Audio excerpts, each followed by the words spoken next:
Olá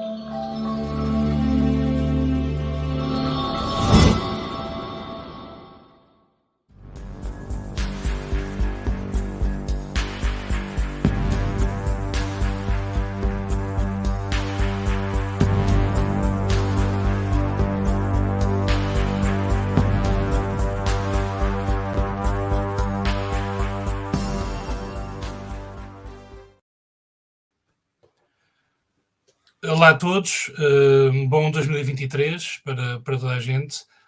Sejam bem-vindos ao VFF1 elétrico, uma das modalidades que é coberta no VFF1 Motores. Temos aqui connosco o Miguel Roriz, uma colaboração que se iniciou na época passada e que muito gosto nos deu de termos o Miguel a partilhar todo o seu conhecimento sobre a modalidade. E também podemos agora continuar esta cooperação para a época que se aproxima, a época 9. Miguel, bem-vindo e obrigado. Olá Pedro, bom ano também a todos, e é sempre um gosto colaborar com o VFI Motores, portanto, cá estamos para mais um ano. Muito bem. E esperamos que sejam, em termos de Fórmula E, um bom ano. Primeiro sabemos que vai continuar a cobertura na Eleven e contigo parte da equipa, como na época passada. Portanto, estamos desejosos de ver a boa cobertura que tem sido feita da vossa parte, mas também numa época que promete. Mas antes de irmos à nova época, devemos começar por fazer um balanço da época anterior. Em termos de, começando pelo que foi o resultado, classificações finais e a vitória de Stefan Van Dorn e da Mercedes, um domínio da Mercedes que se antevia e que se confirmou finalmente. Sim, embora durante o ano tenha havido alturas em que não foi tão claro assim. Aliás, e se olharmos para o campeão, Stoffel Van Dorn ganhou apenas uma vez ao longo de todo o ano. Ele foi de uma regularidade imensa. Ele, para além dessa vitória, conseguiu ir mais 7 vezes ao pódio.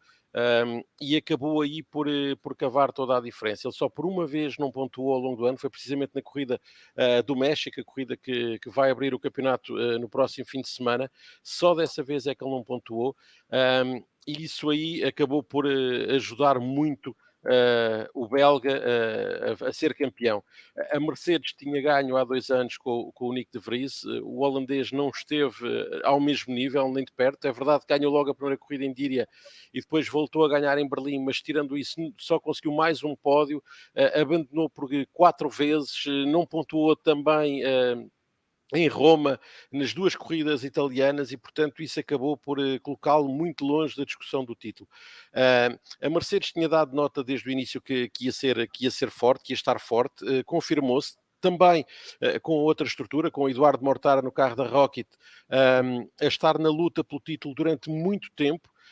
Mortara basicamente capitulou na ronda de Londres, onde ao não pontuar em nenhuma das corridas ficou mais ou menos arrumada essa história de poder ser campeão. Depois ainda abandonou na primeira corrida em Seul e depois, com mesmo ganhando a última corrida do ano, acabou por ser terceiro do campeonato, num ano em que ele ganhou por 4 vezes. Mitch Evans também ganhou por 4 vezes e só se conseguiram ser segundo e terceiro. Portanto, a Mercedes acabou por confirmar algum do favoritismo que tinha, mas muito graças ao grande equilíbrio que o Stoffel Van Dorn foi conseguindo ter ao longo do ano. Como eu disse, ele ganhou uma vez, foi mais 7 vezes ao pódio em 16 corridas, e isso fez naturalmente toda a diferença.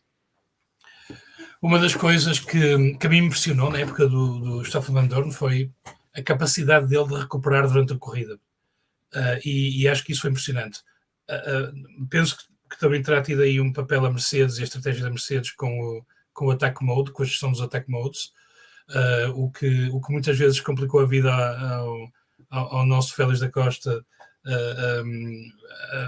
No caso do Stoffel Van Dorn, quer o mérito dele, quer o trabalho de equipa, ajudaram muito, e eu recordo em várias corridas com recuperações verdadeiramente impressionantes em que ele vinha toda a corrida a recuperar e a chegar-se aos da frente, e acho que isso fez a diferença no final, porque fora isso, em qualificações, a Mercedes não foi impressionante, não é? Sim, embora tenha tido algumas poles, ainda assim, de facto, o ano da Mercedes, em termos de qualificação, não foi sempre excepcional. Van Dorn conseguiu uma pole position, precisamente em Díria, logo na primeira corrida do ano. E Nick de Vries conseguiu também uma pole, precisamente na segunda corrida do ano, também em Díria. Mas eles qualificaram sempre bem e a estratégia e a questão da gestão da energia foi sempre muito bem feita por parte da Mercedes. Isso foi permitindo quase sempre a Stoffel Van Dorn, mesmo em corridas em que não começava bem ou que até saía mais atrás, ele chegou a não se apurar para os quartos de final uma outra vez, mas mesmo nessas situações ele acabava sempre por conseguir vir terminar dentro dos pontos e marcando bons pontos, porque uma coisa é terminar nos pontos, como aconteceu com o De Vries, por exemplo, que terminou 3 vezes em décimo. 3 vezes em décimo é um ponto. Mais vale ser uma vez oitavo, que dá 4, do que ser 3 vezes décimo, não é? Já Stoffel Van Dorn nunca ficou, tirando a corrida em que fica em 11º no México, ele nunca ficou abaixo de oitavo, uma vez sétimo em Díria, 3 vezes quinto, aliás, 2 vezes quarto, depois 3 vezes terceiro, 4 vezes segundo e uma vez primeiro. Portanto, foi muito baseado nesse equilíbrio de resultados, como já tinha referido há pouco, que o Stoffel Van Dorn alicerçou o campeonato. Na estratégia que a Mercedes delineou quase sempre de forma perfeita ao longo do ano. Não, foi muito raro vermos...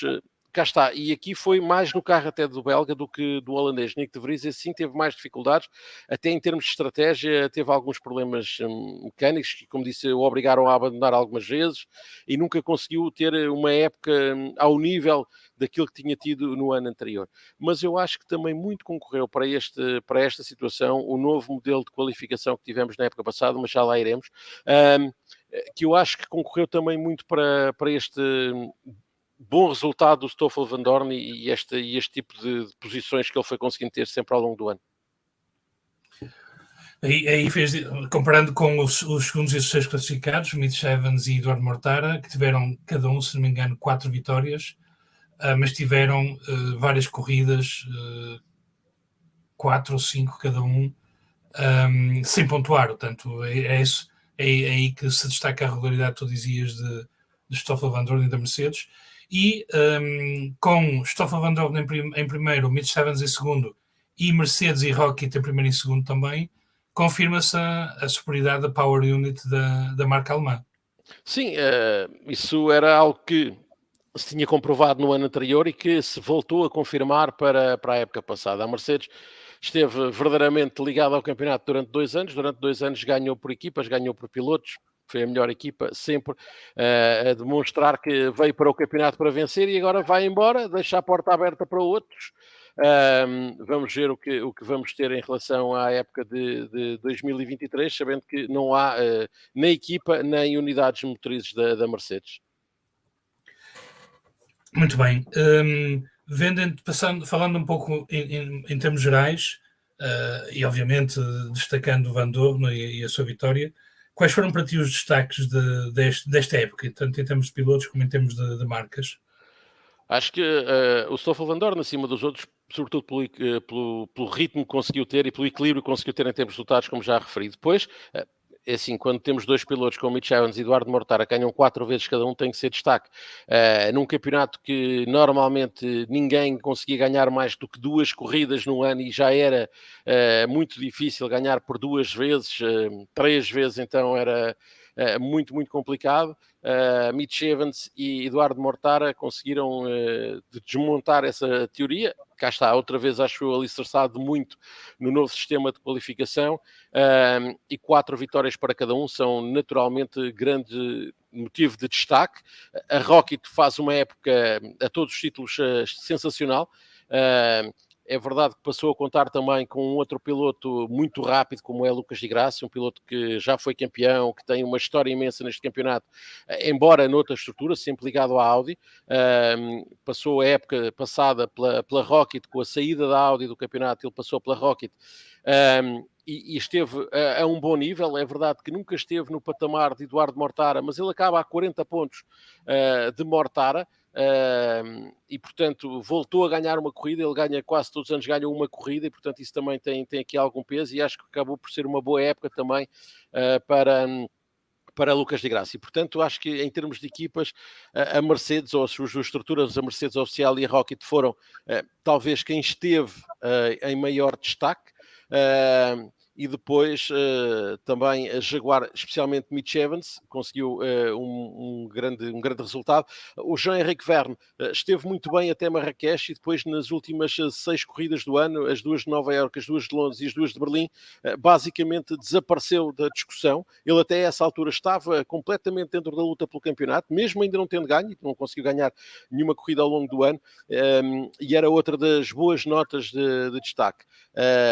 Depois, como normalmente as últimas imagens são as que ficam, o Jake Dennis acaba o ano muito bem, depois de uma primeira metade completamente fora daquilo que se esperava, face ao que tinha sido a época de 22, e portanto acaba por ter uma má época no global, mas que acaba bem, e portanto acabando bem deixa outra vez água na boca para o que pode ser esta nova época. Robin Frins fez um ano um bocadinho de altos e baixos. O António conseguiu ganhar uma corrida, mas pagou muito caro uma primeira metade do ano também, muito abaixo do que se esperava. No fundo, estes acho que acabam por ser os principais destaques. Também a primeira vitória da Porsche, que nunca tinha ganho uma corrida, e ganhou finalmente uma corrida com o Pascal Wehrlein no México, mas depois, tirando isso, foi mais uma vez um ano muito para esquecer de André Lotterer, e mesmo de toda a equipa alemã não foi a melhor das temporadas.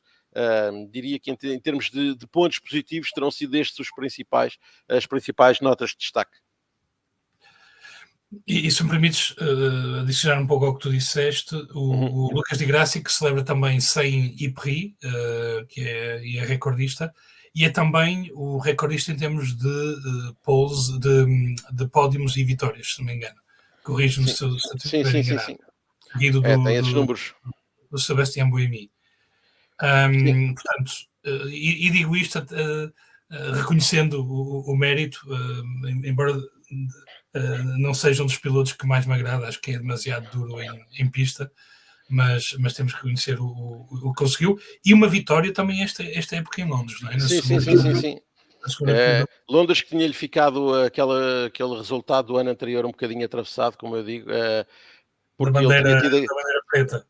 Porque ele tinha tido aquela jogada genial de Alan McNish no ano anterior. Nós na Eleven, nessa altura, de imediato achámos que é um bocadinho a lógica de ter uma pessoa que sempre esteve ligada às corridas, como tinha a Audi com Alan McNish nesse último ano de Audi, versus uma equipa ou umas estruturas de engenheiros ligados muito à parte informática, muito à tecnologia, muito à gestão da corrida e da energia e do gasto de energia, mas pouca noção do que é uma corrida de automóveis a sério e como reagir no imediato. E naquele dia Alan McNish fez uma jogada genial que, por diria milésimos, não funcionou, porque o trem traseiro nunca esteve verdadeiramente parado no carro da Audi de Lucas Di Grassi, porque de resto ele fez tudo bem.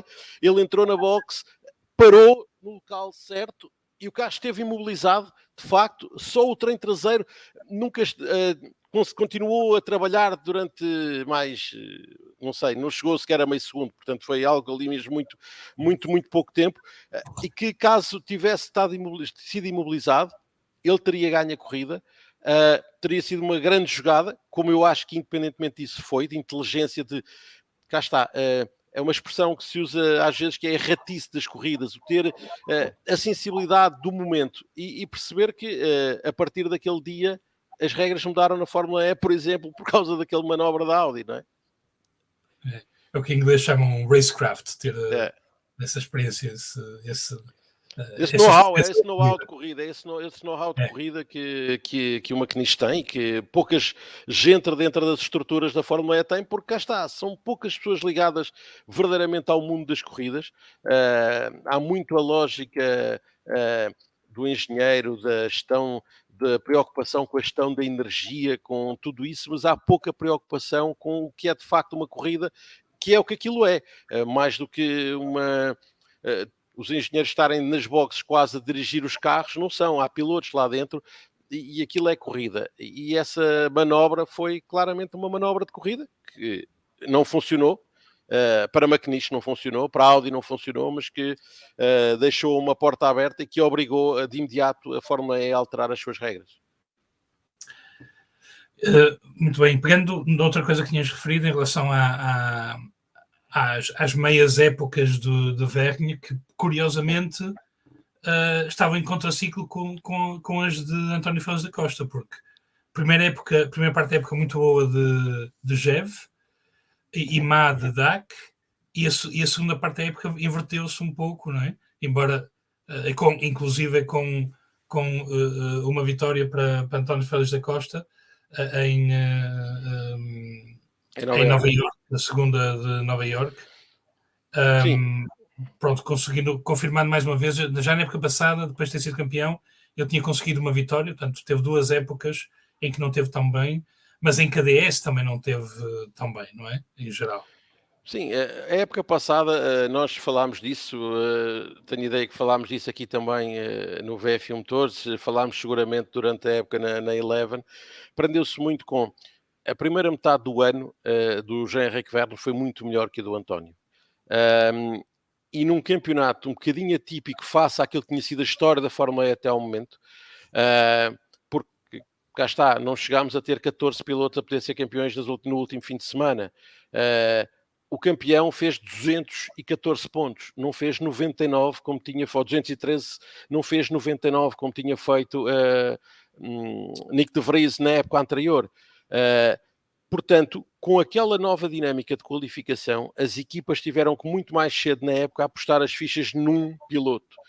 E quando na primeira metade do ano o Jean-Henrique Verne dominou claramente face ao António, era claro e óbvio que a aposta da DS, ainda por mais não conseguia ganhar corridas e não tinha conseguido ganhar corridas, mas tinha um piloto que estava claramente na discussão do campeonato e esteve até a 3 jornadas do fim.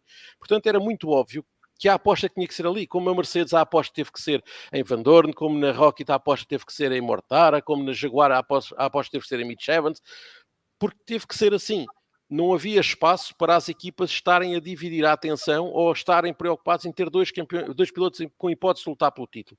Isso acontecia até o ano anterior, em que a dinâmica da qualificação permitia que numa semana ganhava e na outra, como estava no primeiro grupo da qualificação, partia muito atrás e era o outro que ganhava e, portanto, era sempre possível ir tendo 2 pilotos em condições de sonhar com a vitória. Agora isso já não acontece. Ou se está na frente desde o início, ou ao fim de 3, 4 jornadas, as equipas têm que tomar uma opção. Ou têm que, em situação de dúvida, optar por aquele piloto que está melhor colocado, porque no final todos os pontos podem vir a fazer diferença. Como eu disse, para se ter o exemplo, Van Dorn ganhou uma vez, contra 4 vezes de Mitch Evans e 4 vezes de Mortara, mas foi mais 7 vezes ao pódio. Só uma vez é que não pontuou, e isso fez toda a diferença no fim para ele ser campeão. Tudo isso é importante e é preciso que os pilotos estejam na discussão desde o primeiro momento, desde o primeiro metro da primeira corrida. Isso vai fazer toda a diferença nas contas do final do ano. Muito bem. Já que começamos a falar dessa questão, isso foi uma das novidades da época, a introdução da nova forma de qualificação, que aqui no podcast também chamámos da Liga dos Eletrões, porque se assemelha mais ao que estamos habituados a ver num campeonato, como por exemplo até o Campeonato do Mundo, não é? De futebol. É de fase eliminatórias. Fase de grupos e depois fases eliminatórias.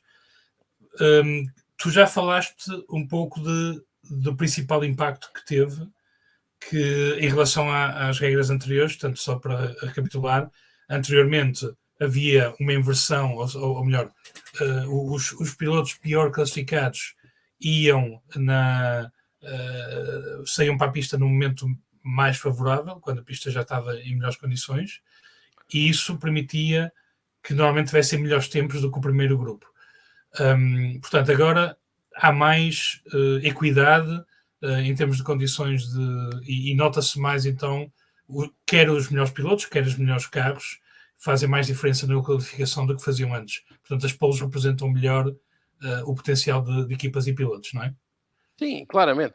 As corridas de carros normalmente são os melhores carros e os melhores pilotos andam à frente.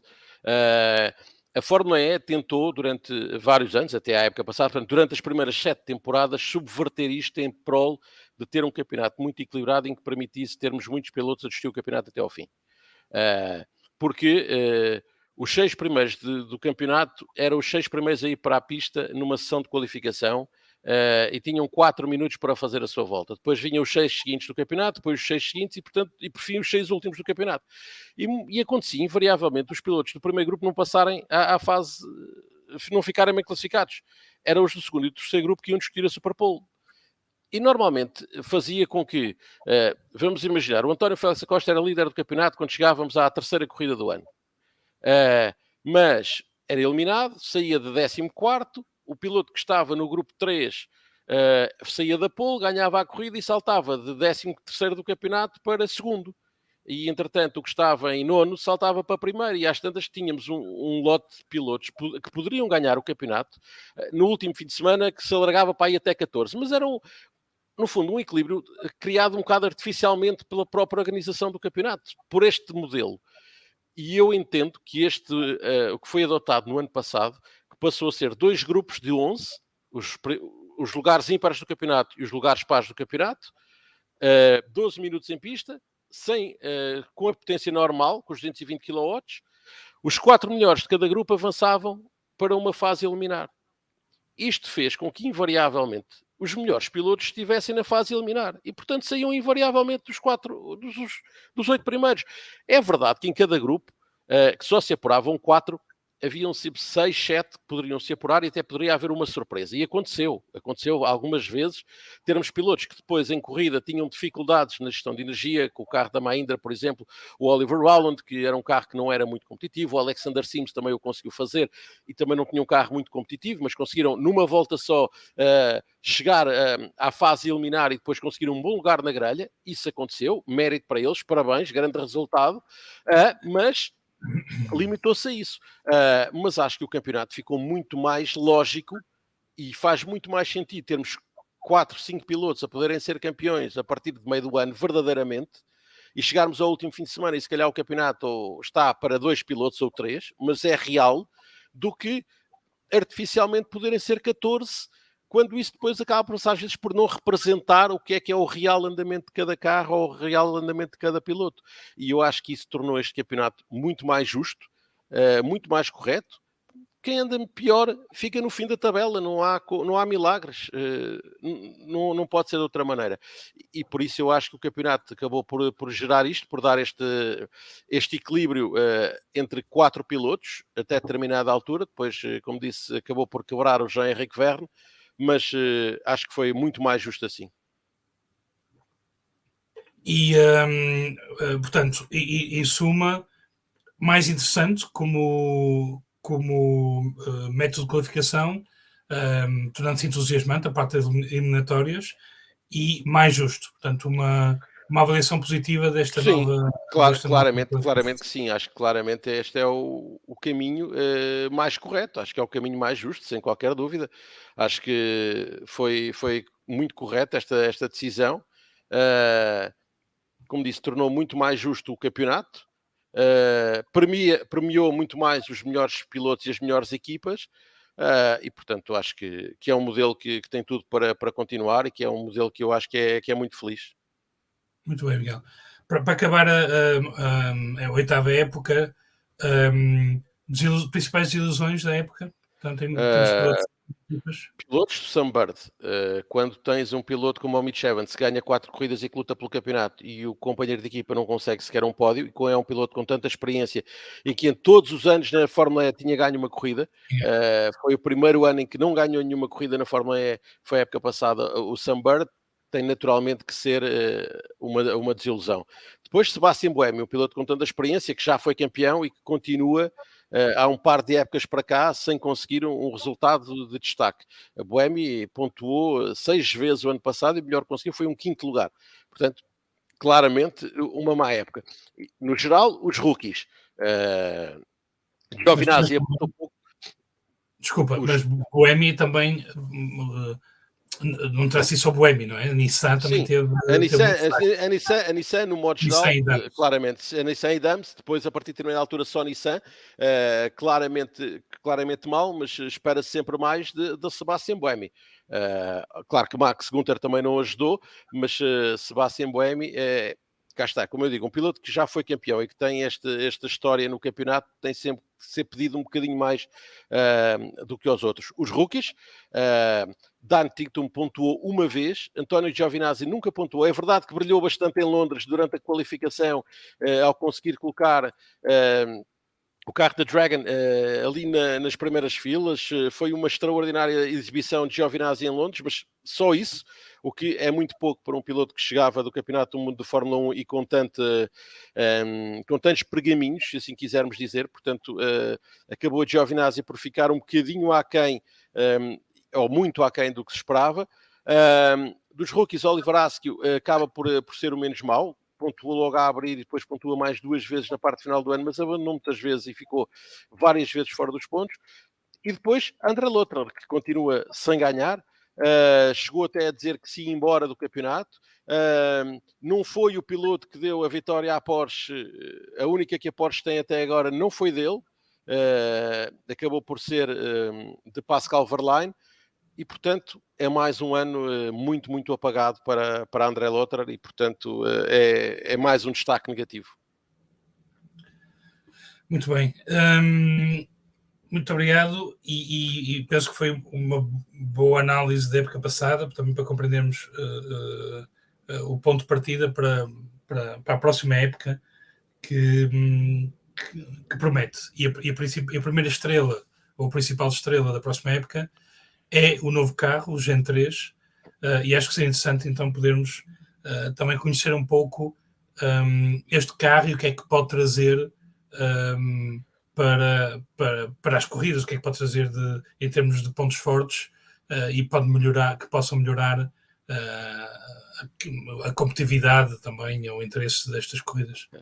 Sobretudo é um carro muito mais rápido, é um carro que tem uma capacidade de chegar aos 320 km por hora, pelo menos segundo dizem os engenheiros, e portanto acho que esse é o principal foco.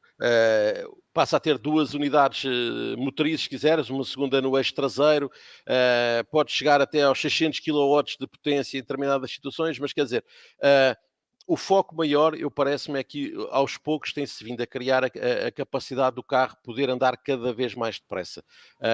Nos primeiros anos era uma questão até havia troca de carros, lembram? Quem acompanha a Fórmula E desde o início, os primeiros anos, os pilotos tinham que trocar de carro a meio da corrida, porque o carro não tinha capacidade para aguentar em termos de energia a corrida toda. Conseguiu-se colmatar esse passo, trabalhou-se ao nível da fiabilidade, cada vez os carros estão mais fiáveis, mais capazes, e agora estamos no passo seguinte, que é tornar os carros cada vez mais rápidos. Quando se fala e quando se tenta em muitas alturas comparar este campeonato com a Fórmula 1, sempre foi o sonho, ou para muita gente essa era quase um pensamento, olhar, e a nível de performance, agora o passo passa para aí, é andar cada vez mais depressa, tornar os carros cada vez mais rápidos. E isso é algo que vai mudar para o ano. Há também um novo chassi com uma nova configuração aerodinâmica, há uma troca de fornecedor de pneus, deixa de ser a Michelin e passa a ser a Hankook.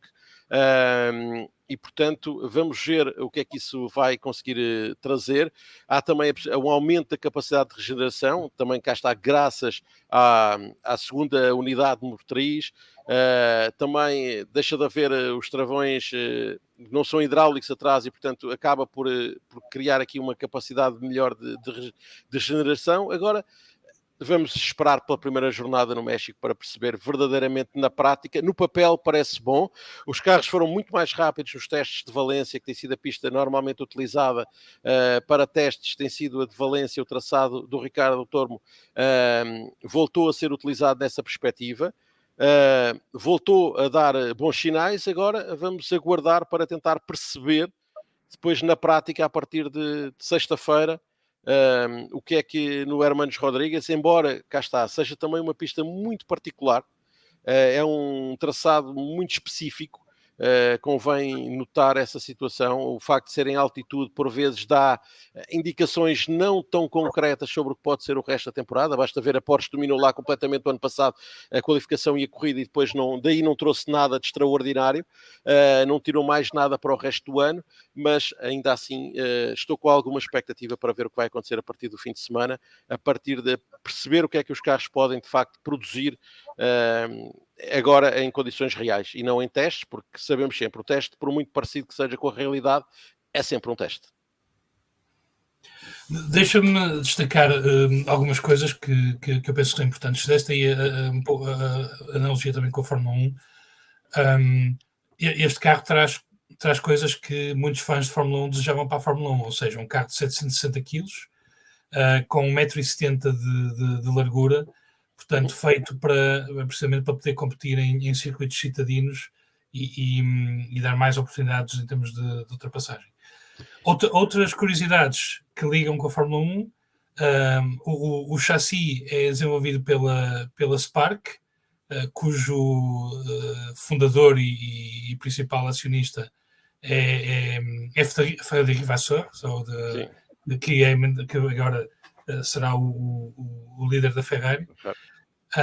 E outros pontos de relação que têm baterias da Williams. Portanto, aqui várias... Williams Advanced Engineering, não é? Sim. É uma divisão da Williams, mas existem aqui vários pontos de contacto também. Eu para mim, acho que uma questão interessante é ter a possibilidade da Fórmula E servir como laboratório para desenvolvimento de carros elétricos e teve algum papel nisso, sobretudo na parte de software e de gestão de energia, que era uma das coisas que as equipas podiam trabalhar, portanto, tanto a Power Unit como a parte de software desde o início. Grande parte das outras questões eram spec, nomeadamente as baterias, que continuaram a ser spec. Mas a parte de regeneração de energia acho que é excepcional neste carro. E eles estimam que até 40% da energia utilizada durante a corrida vai ser regenerada, vai provir da regeneração, portanto, das travagens. E outra coisa interessante é que, até por essa situação, temos outra questão, é que as corridas deixam de ser por tempo e passam a ser por voltas. Vai passar a ser o número de voltas definido e não aquele tempo. Portanto, até para os engenheiros conseguirem definir exatamente a janela otimizada do andamento fica mais complicado, acredito eu, mas vai ser mais um desafio, pelo menos na primeira metade do ano, ou nas primeiras corridas, talvez. Sim, e vamos ver como é que eles serão capazes de gerir isso, sobretudo com um carro novo, não é? As primeiras corridas vão ser sempre um desafio e ouvia alguns pilotos comentar que uma das prioridades para o início do campeonato vai ser acabar a corrida, que é para conseguirem o máximo de dados possível, e na Fórmula E a gestão de energia até ao fim da corrida é essencial. Portanto, se calhar vamos ter alguns pilotos e equipas a serem mais conservadores durante a corrida para garantir que chegam ao fim e têm dados que serão de futuro essenciais para melhorarem a sua performance ao longo de toda a corrida. Sim. Isso é outro dos pontos que eu acho que vai ser muito importante. Uma das é a recarga rápida, com 600 kW de capacidade, que permite também, que é mais uma dessas inovações, portanto, 600 kW é mais do dobro ou praticamente o dobro do que existe agora em termos dos carregadores mais rápidos no mercado. Portanto, é mais uma das áreas em que a Fórmula E pode fazer a diferença, tanto a parte de regeneração de energia como a parte de recarga, e isso leva também a uma inovação que é o Attack Charge, que já vamos falar. Antes de falarmos disso, deixa-me só destacar outra coisa que normalmente não é aquilo que se presta mais atenção, mas também tem a ver com a sustentabilidade do carro, quer em termos das baterias, do programa de gestão de baterias para garantir que sejam mais sustentáveis, e também a introdução de materiais recicláveis, e novas formas de fibra de carbono que possam facilitar a reciclagem dos materiais a posteriori. Portanto, para quem tem um interesse maior em sustentabilidade, penso que o Gen 3 também traz alguns dados novos interessantes a esse nível. Dito isto, então, possibilidade de attack charge, exatamente, é esse o nome, que é uma das questões novas que se prevê para esta época.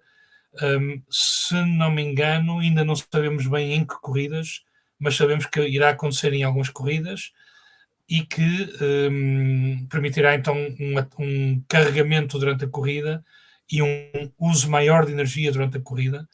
E se bem percebi, Miguel, talvez possa esclarecer, as corridas em que vai haver attack charge não há attack mode. É correto ou percebi mal? Sim, sim, sim.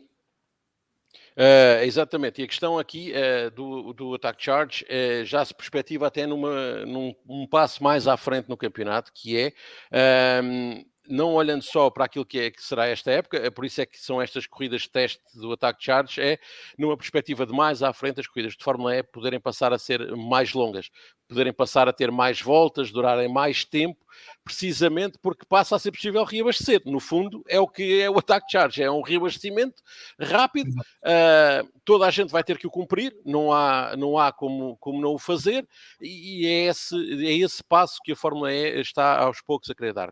Como eu disse, o campeonato tem vindo a crescer em determinados sentidos. Primeiro era a questão de fazer corridas com carros elétricos que obrigava à troca de carros, depois foi o aumentar a capacidade da bateria de aguentar uma corrida de 45 minutos, e depois tem sido devido a desenvolver a nível de performance, e agora, com os novos carregadores mais rápidos, permitir que seja possível reabastecer para que as corridas, em vez de demorarem 45 minutos, ou agora vamos ter por voltas, passem a ter 1 hora e 20, 1 hora e meia, um bocadinho, cá está. Não querendo comparar na totalidade o que é a Fórmula 1 com o que é a Fórmula E, porque são dois mundos distintos, mas a Fórmula E aos poucos está a tentar, em algumas áreas, tornar o campeonato em alguns pontos semelhante, ou seja, ter corridas mais longas, que era algo que toda a gente se queixava. Os pilotos, as equipas diziam que as corridas eram relativamente curtas.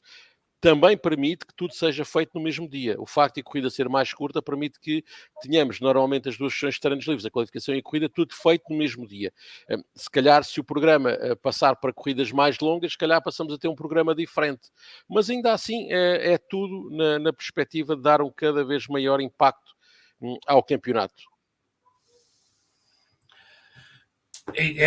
Deixa essa expectativa. Alguns comentários ao período de testes dos pilotos indicava que existe alguma preocupação com a dificuldade de pilotar este carro. Em parte por aquilo que dizias, tanto a questão da travagem ser diferente, de não haver travão hidráulico no eixo traseiro, e ser apenas a travagem com o sistema elétrico, digamos, o sistema de recarga, portanto, sentirem que há mais imprevisibilidade do carro. Mas, em geral, houve comentários muito positivos. Como tu dizias, é apenas testes, portanto, é preciso ver o carro em corrida e no seu habitat, que são pistas citadinas. Mas a mim, pelo menos, os comentários após testes de Valência deixaram-me água na boca. O que é que relações tiras aí? Sim, claramente. E, por exemplo, uma nota que eu achei muito interessante foi o bom desempenho de uma equipa nova como a Maserati, que basicamente dominou todas as sessões de treino. O Max Günther, que é um dos novos pilotos da Maserati, uma equipa que acaba de chegar ao campeonato, dominou basicamente todas as sessões, saiu de Valência com um piloto mais rápido.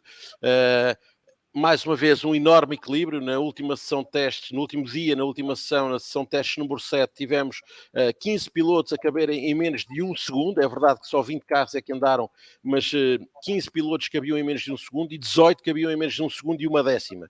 Apenas o António e o Sacha Fenastras é que ficaram um bocadinho mais longe.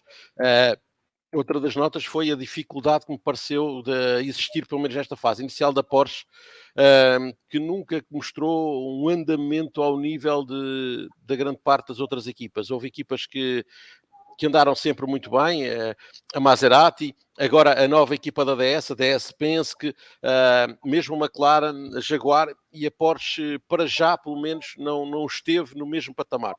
Vamos ver como as coisas se passam, como dizia agora, no México, porque o ano passado foi domínio absoluto da equipa,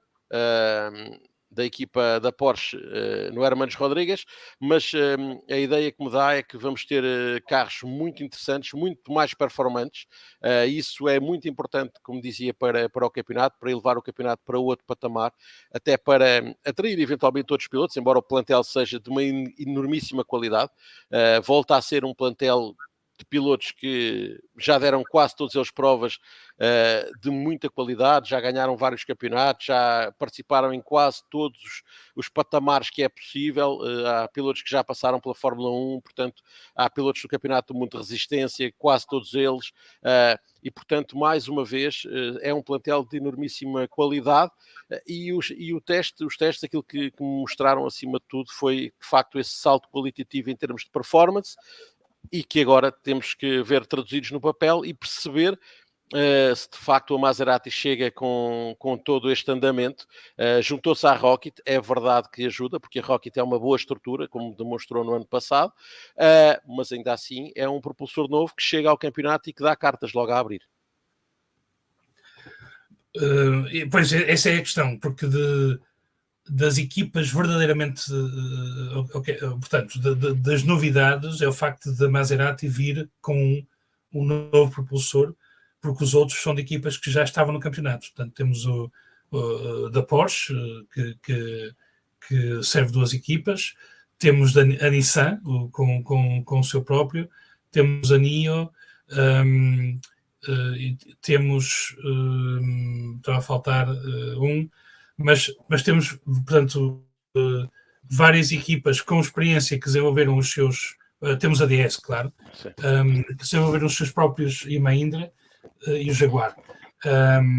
Temos equipas que desenvolveram os seus próprios propulsores, e a Maserati que desenvolve de novo, e pelos vistos até agora com muito bons resultados, o que é interessante. Sim. Alguém possa chegar e não se ouviu, porque digamos, não fizeram não se ouviu o barulho que se ouviu quando foi da Mercedes, ou seja, quando a Mercedes veio já se sabia que vinha com um bang, e da Maserati não se ouviu tanto, portanto, de certa forma, até por isso os resultados dos testes foram surpreendentes de ver que eles tenham chegado tão fortes, não é? Agora, sim, fizeram low profile, foram muito low profile. Os homens da Maserati foram muito low profile, mas cá está, é na pista que se mostra, não é fora da pista, que é preciso, é na pista que tem que se andar para a frente. E aí a Maserati mostrou que o trabalho que trazia de casa estava a ser muito bem feito. E agora vamos ver se depois, como eu dizia, se na prática as coisas se comprovam assim em corrida, se é isso que acontece. A Power Unit chama-se Maserati, é tipo Fulgor, e portanto vamos ver o Fulgor que eles conseguem trazer para o campeonato. Depois, podemos ir então às novidades antes de ir às equipas, só para acabar com portanto, o que seria as principais alterações de regulamentos. Já falámos do Attack Race, que acontecerá em algumas provas, como tu dizias, a definir, se não me engano, ainda, e que serão testes para o futuro, e nas outras corridas continuará então a haver Attack Mode, portanto só nestas em que há Attack Race Charge é que não haverá Attack Mode. Portanto, isso continua, mas o Fan Boost termina, que sempre foi uma situação muito polémica, o facto de haver pilotos que tinham durante a corrida um boost adicional de energia que podiam usar, baseado na votação dos fãs. Portanto, sempre foi muito polémico, muito criticado por bastante gente, e finalmente termina. Qual é a tua perspectiva sobre isso? Achas que foi a pressão do público que levou a esta mudança? Eu acho que tem a ver com o facto de serem sempre os mesmos. Bem ou mal, acabam por ser sempre os mesmos, não é? foi sempre aquela perspectiva que a Fórmula E também sempre teve de ligar o público mais às corridas, tentar uma ligação muito maior aos fãs, aproveitando as novas tecnologias e trazer, no fundo, o público para participar de alguma maneira na corrida. Sabia que aquele voto podia ajudar o seu piloto durante 5 segundos a ter uma energia extra que lhe podia permitir ganhar um lugar, ganhar até uma corrida com esse apoio. Mas de facto pode ter a ver com o facto de haver pilotos que têm sempre o fan boost do seu lado, de terem maior apoio nas redes sociais, terem uma maior entourage à sua volta que acaba por levar a isso, e porque nesta altura o campeonato entende que já não precisa se calhar também dessa interação tão grande com o público, pelo menos nessa área, e agora é cada um em pista com as suas armas, com aquilo que consegue fazer é que vai tentar, como se diz, quem tem unhas é que toca a guitarra e portanto penso que passará muito por essa lógica. Muito bem. Indo às equipas, então, temos algumas novidades em termos de equipas, mas baseadas em equipas já existentes anteriormente. A minha dúvida é a Abt Cupra, que é o retorno da Abt, agora continuando associado ao grupo Volkswagen, mas agora com a Cupra, que é, digamos, a marca desportiva da SEAT. Temos também a DS que se associa à Penske, a DS com um grande historial, a Penske com um historial um bocado mais fraco, digamos. E temos uma das principais novidades, que é a entrada da McLaren, que tomou conta da antiga Mercedes, não é? Portanto, que era a equipa da Mercedes. Já vamos às outras, que são, digamos, mais, e falamos um pouco da Maserati também. O que é que destacas dessas alterações em termos de equipas? O que é que achas que poderá daí advir? E eu gostava particularmente de focar na DS Penske, que vem com força, com uma dupla de pilotos extraordinária, não é? Com Stoffel Vandoorne e o Jean-Éric Vergne. Sim, 2 pilotos que entre eles têm 3 campeonatos, Jean ganhou 2 vezes, Stoffel Vandoorne uma. Continuam ligados à DS e a DS teve que encontrar uma nova estrutura porque a Techeetah foi embora. Embora eles digam que regressam em 2023, 2024, para já ir embora. E para a Penske é também aqui uma janela de oportunidade, claramente, porque a Penske não tem conseguido estar no patamar que eu acredito que gostariam de estar, onde queriam estar a discutir resultados e a discutir corridas, e com a associação com a DS e com uma dupla de pilotos como a Stoffel e Jean-Éric Vergne, pode permitir à Penske dar esse passo em frente. Acredito que para a estrutura da Penske seja muito importante o trabalho que vai ser desenvolvido agora, o esforço que vão ter que fazer, mas que lhes pode permitir dar esse passo em frente. Dessa ligação entre a Penske e a DS pode funcionar ou não para que a equipa consiga bons resultados. O Stoffel Vandoorne foi o segundo mais rápido nos testes atrás do Max Günther no Maserati, portanto, à partida dá a ideia que é possível que as coisas corram bem, embora o teste tenha colocado 6 marcas diferentes nos 6 primeiros lugares, portanto também dá logo mostras de um enorme equilíbrio. A melhor equipa a colocar 2 carros até foi a DS, que foi segunda com o Vandoorne e sétima com o Jev. O que dá a ideia, pelo menos para já, que o trabalho estará a funcionar e que a mensagem estará a passar e que a compatibilidade estará a conseguir ser encontrada. Mas vai ser preciso esperar um par de corridas, mas acredito que é muito possível que a DS esteja desde o início na luta pelas vitórias.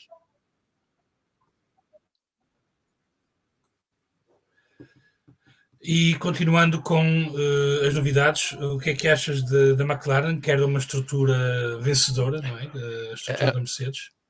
A McLaren herda uma estrutura que ganhou, um diretor desportivo que ganhou, portanto, à partida, tem as armas todas para ganhar. Tem 2 pilotos, um deles é um piloto que já passou pelo campeonato, o ano passado não esteve, mas que já conhece o campeonato, o René Rast.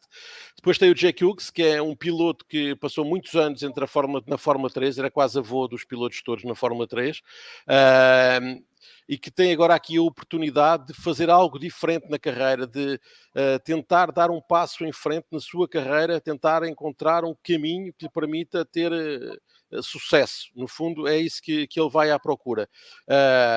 É um desafio grande para ele, claramente, mas vamos ver como é que ele se adapta à Fórmula E, como é que ele consegue aguentar. Para já nos testes foi quarto, foi claramente até melhor do que o René Rast, não por muito, um pouco mais de uma décima, mas ainda assim bateu o companheiro de equipa que é mais experiente. E, portanto, parece estar encontrada a boa simbiose. Do lado da ABT, por exemplo, é uma equipa que já conhece, esteve um ano fora, mas que já conhece o campeonato. Vai ter um propulsor da Mahindra. O ano passado não foi o mais competitivo, mas ainda assim poderá estar aqui encontrado um bom casamento. Tem 2 pilotos que conhecem o campeonato. Robin Freins tem sido dos melhores pilotos do campeonato e o Nico Müller regressa. E, portanto, volta a estar aqui uma estrutura que pode também lutar claramente por bons resultados. E eu acho que o campeonato está cada vez mais equilibrado. A Nissan agora só como Nissan, tirando a Idams, passando só a ser Nissan, volta a poder querer ter carros e pilotos competitivos. Tem um estreante, como é o Sacha Fenastras, e tem o regresso do Norman Nato. É uma estrutura basicamente francesa, porque a equipa é baseada essencialmente naquilo que era a Adams e portanto, é uma estrutura grande parte francesa. A Andretti tem o professor da Porsche. E a Nissan é Grupo Renault, não é? Sim, sim. Por todas essas razões, além do mais, mas eu estava neste caso a focar mais na estrutura da IDAMS, ou da DAMS, que é uma estrutura francesa, e a Andretti que vai passar, tem o propulsor da Porsche, tem Jake Dennis, que acabou bem o ano e que tem sido sempre um piloto nas 2 temporadas que leva com vitórias e com resultados interessantes, e vai herdar o André Lotrar, que tinha dito que ia deixar o campeonato, e essa é a minha maior dúvida, é perceber o que é que o André Lotrar vai querer deste campeonato. Se é o André Lotrar que está já com a cabeça no Campeonato do Mundo de Resistência, é isso que quer e que vem aqui só fazer, não desenferrujar e manter o ritmo, e se assim for é muito mau para a equipa Andretti, porque vai ter apenas quase só um carro. Se for um Lotrar que vai querer mostrar que de facto ainda tem espaço aqui, que quer ganhar corridas, que nunca venceu, mas que está capaz de poder ganhar, então pode ser uma equipa também muito interessante. Mas este é o cenário, tudo muito em aberto. Acho que é talvez o ano mais em aberto da Fórmula E nesta altura, até porque cá está, temos um carro novo e é preciso perceber como é que cada equipa vai funcionar depois durante o fim de semana com o carro novo. Se me permites um pouco a perspectiva de adepto, por um lado acho curioso de adepto, não, de aficionado.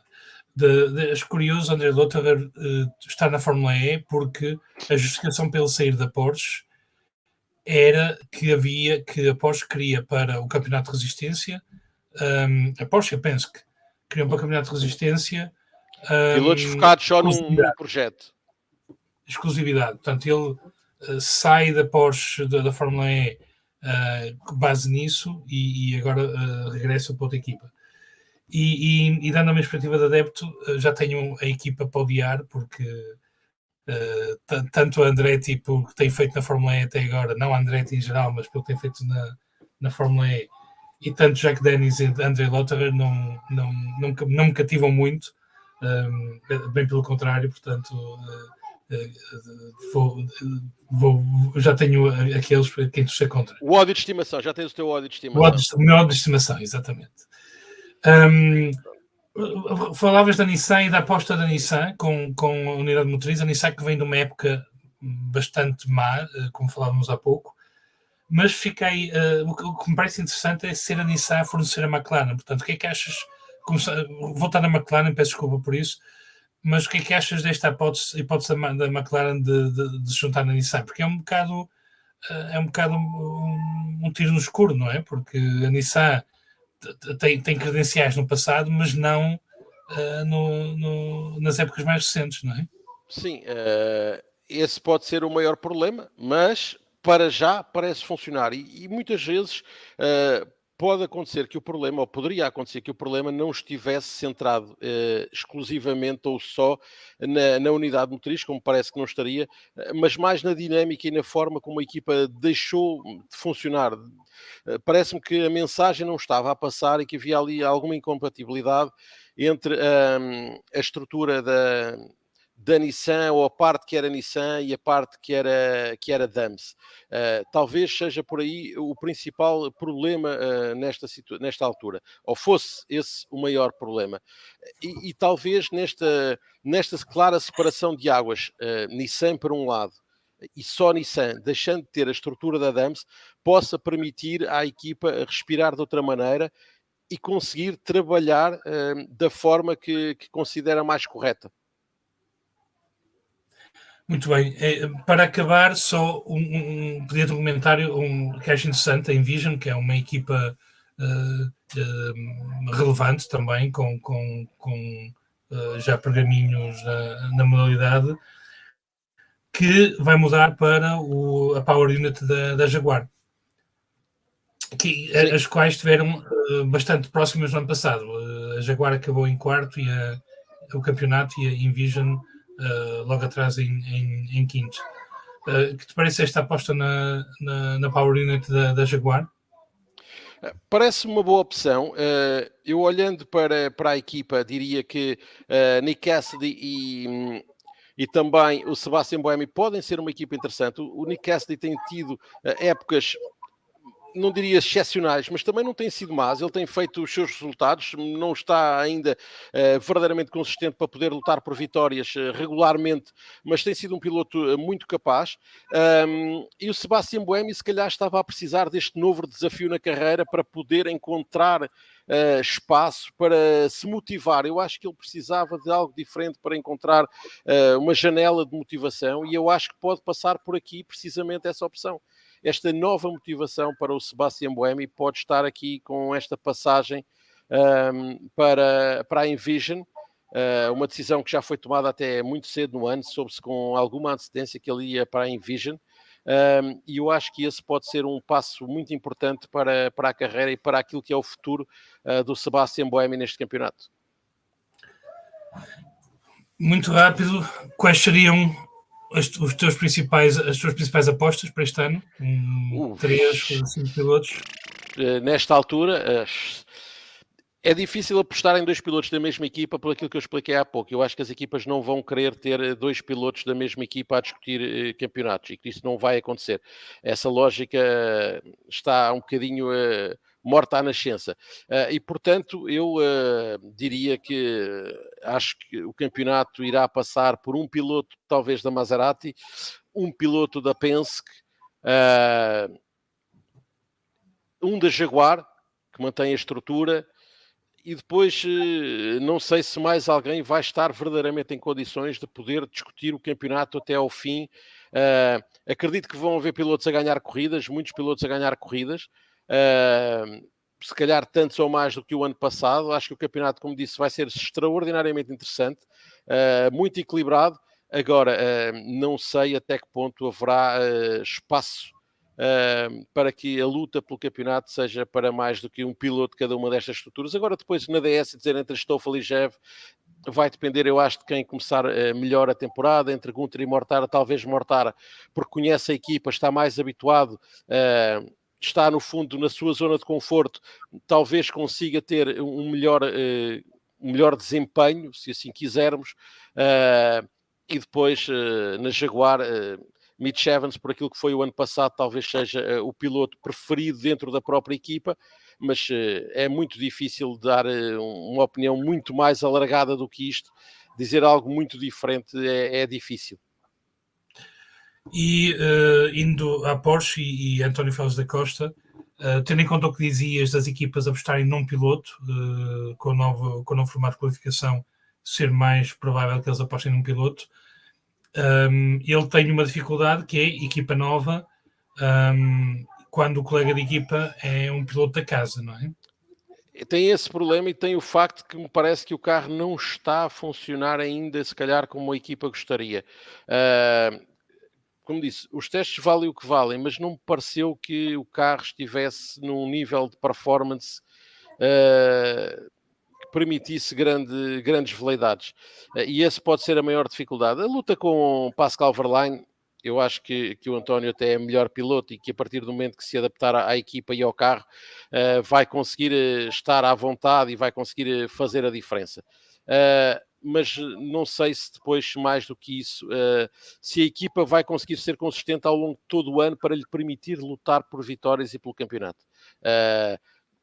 Se estiver atrasada já é um problema, porque estamos no México e depois daqui por 15 dias há corrida outra vez na Arábia Saudita e, portanto, não há espaço para grande evolução. E depois mais 15 dias e depois mais 15 dias e o campeonato deste ano não tem pausas tão grandes como tem sido o hábito. A pausa maior é de fevereiro para março, que é um mês, depois de março para abril, que é mais um mês, mas não há, se recordarem, nos últimos anos tínhamos corridas, por exemplo, em fevereiro, ano passado, no México, e depois só voltámos a correr no final de abril. E é algo que não vai acontecer este ano. Portanto, aquilo que as equipas, que era permitido às equipas fazer o ano passado em termos de desenvolvimento, este ano fica um bocadinho mais difícil. É verdade que sabemos que todos os pilotos conseguem ir a fazer testes, ir aos túneis de vento, às fábricas, mas depois transpor isso para a prática acaba muitas vezes por ser bem mais difícil. Fizeste já uma referência ao calendário, a alguns aspectos do calendário da próxima época, que acho que também é interessante abordar. Portanto, temos alguns habituais, mas temos também algumas novidades. A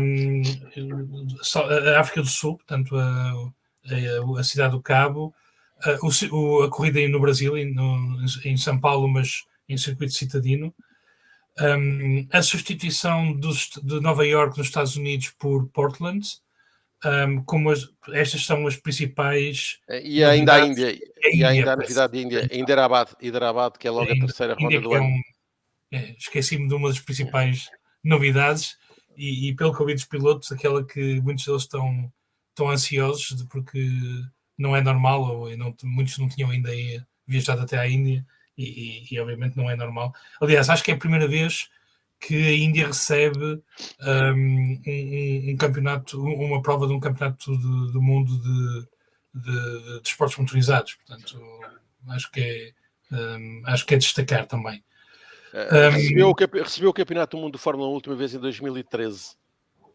Tens razão. Qual era então? Ainda assim, desde 2013 que não recebe. Sim, tens razão. É um regresso à Índia de um campeonato do mundo, obviamente, há essa expectativa. Em Portland, para já, a indicação que existe é que será na Portland International Raceway, mas não será à partida, será na baixa da cidade, não faz sentido ir correr para o circuito de Portland.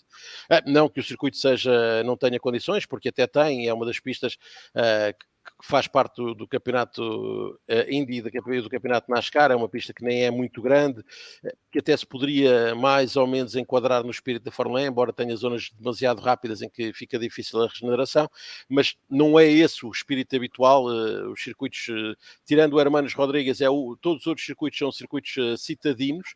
É verdade que o Mónaco é um circuito igual ao da Fórmula 1, mas é porque é utilizado o traçado do Principado, não é porque seja um circuito convencional, e portanto há aqui algumas curiosidades, algumas novidades. São Paulo já tinha estado para estar presente no campeonato e finalmente consegue chegar, era suposto ter estado em 17, 18.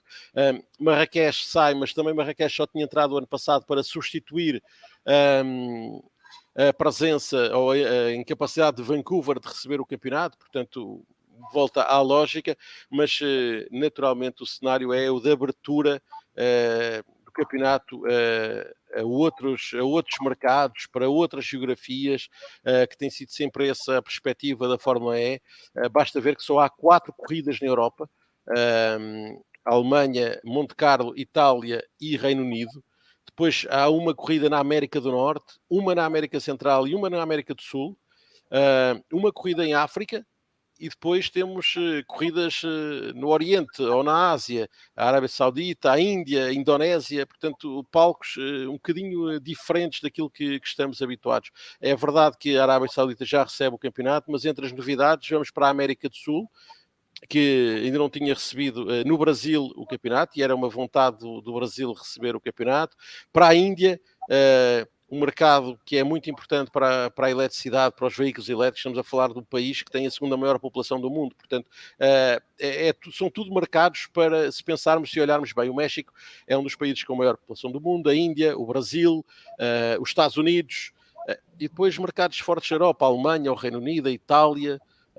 Mesmo a África do Sul é um país diferente dentro daquilo que é o espectro do continente africano, e portanto é uma lógica do campeonato a crescer, a abranger outros países.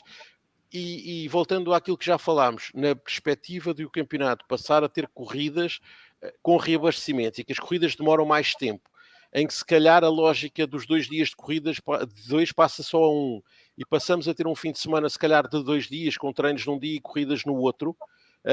Se calhar passamos a ter a lógica de, em vez de termos 8 cidades ou 10, podermos abranger 16 ou 17, e termos 16 ou 17 corridas espalhadas em 16 países diferentes.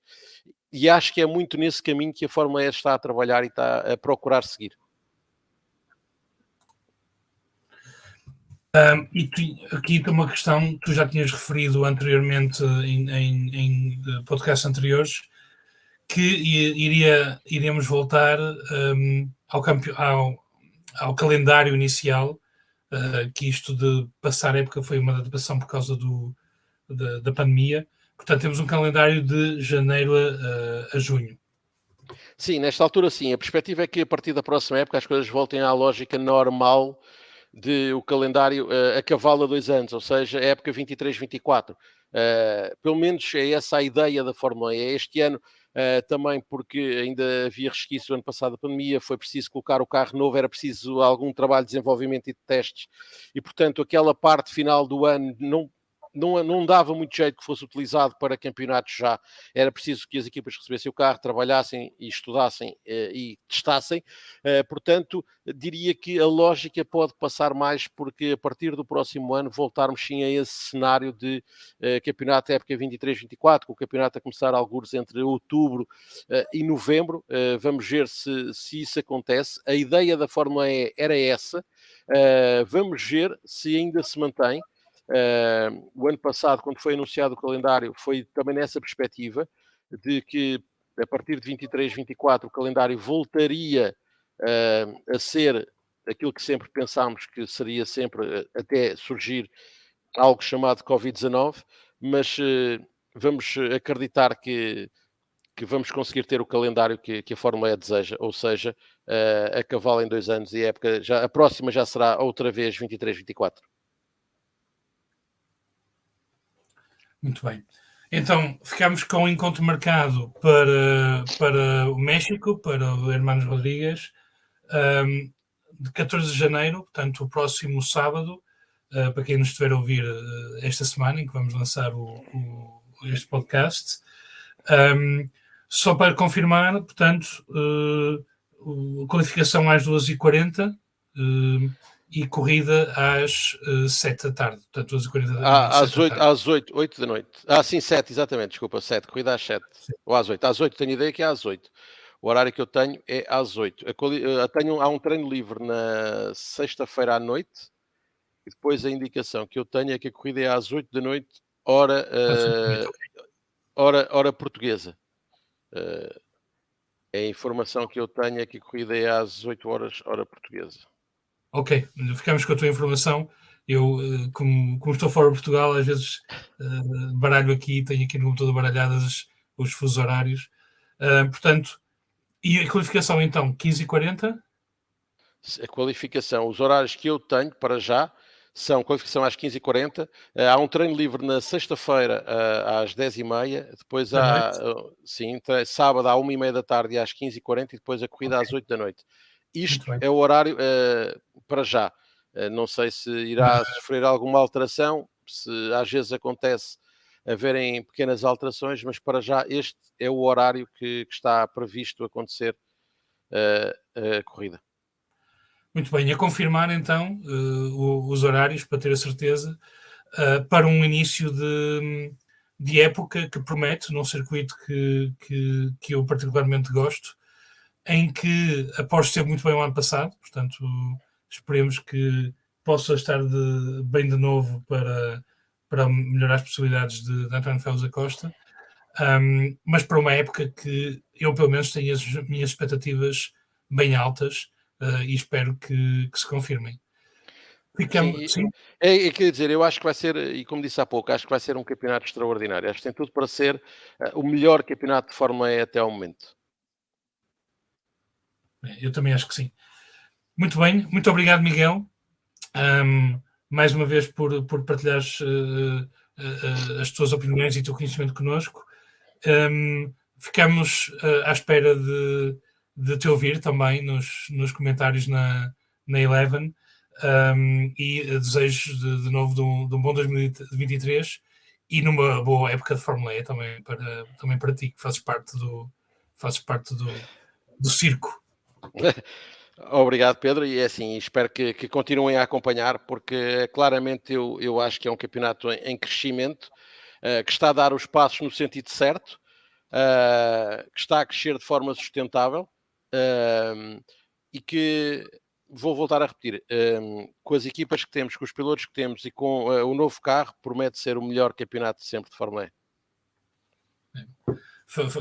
Fazemos todos os votos que sim.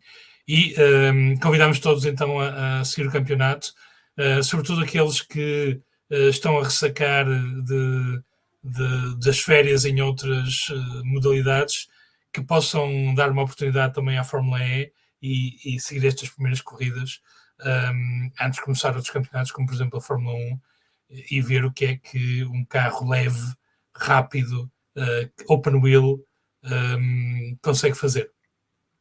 Muito obrigado, Miguel. Boa tarde a todos. Boa tarde, estamos a gravar à tarde. E desejos de um bom início de época, e voltaremos depois, mais para a frente, para comentar o início da época da Fórmula E. Muito obrigado e até à próxima.